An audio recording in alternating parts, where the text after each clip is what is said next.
In this video, I'm going to give you an answer for a question. The question is, where is Sunset Crater Volcano National Monument located? Well, I'll give you the answer for the question, and the correct answer for the question is Arizona. So that is the answer for the question, Arizona. That's the answer. Hi, thank you so much for watching this video. If you find this video is very useful, you can help this channel to grow by subscribing this channel. Please this subscribe button and don't forget to like this video. And if you find this video is not really good, or you don't really like this video, or you kind of feel that it's a little bit offensive or something like that, you can click this one, dislike button. You can do that anyway.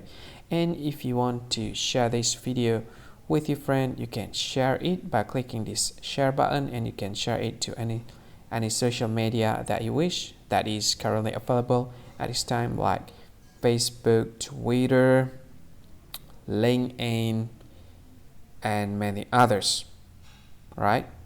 And if you want to add this video to your playlist, you can click this one. You can watch this video later, and you can find more options by clicking these three dots. And yeah, don't forget to subscribe. I think that's all of it. Thank you so much for watching this video, and see you again in another video. Bye bye. See you again.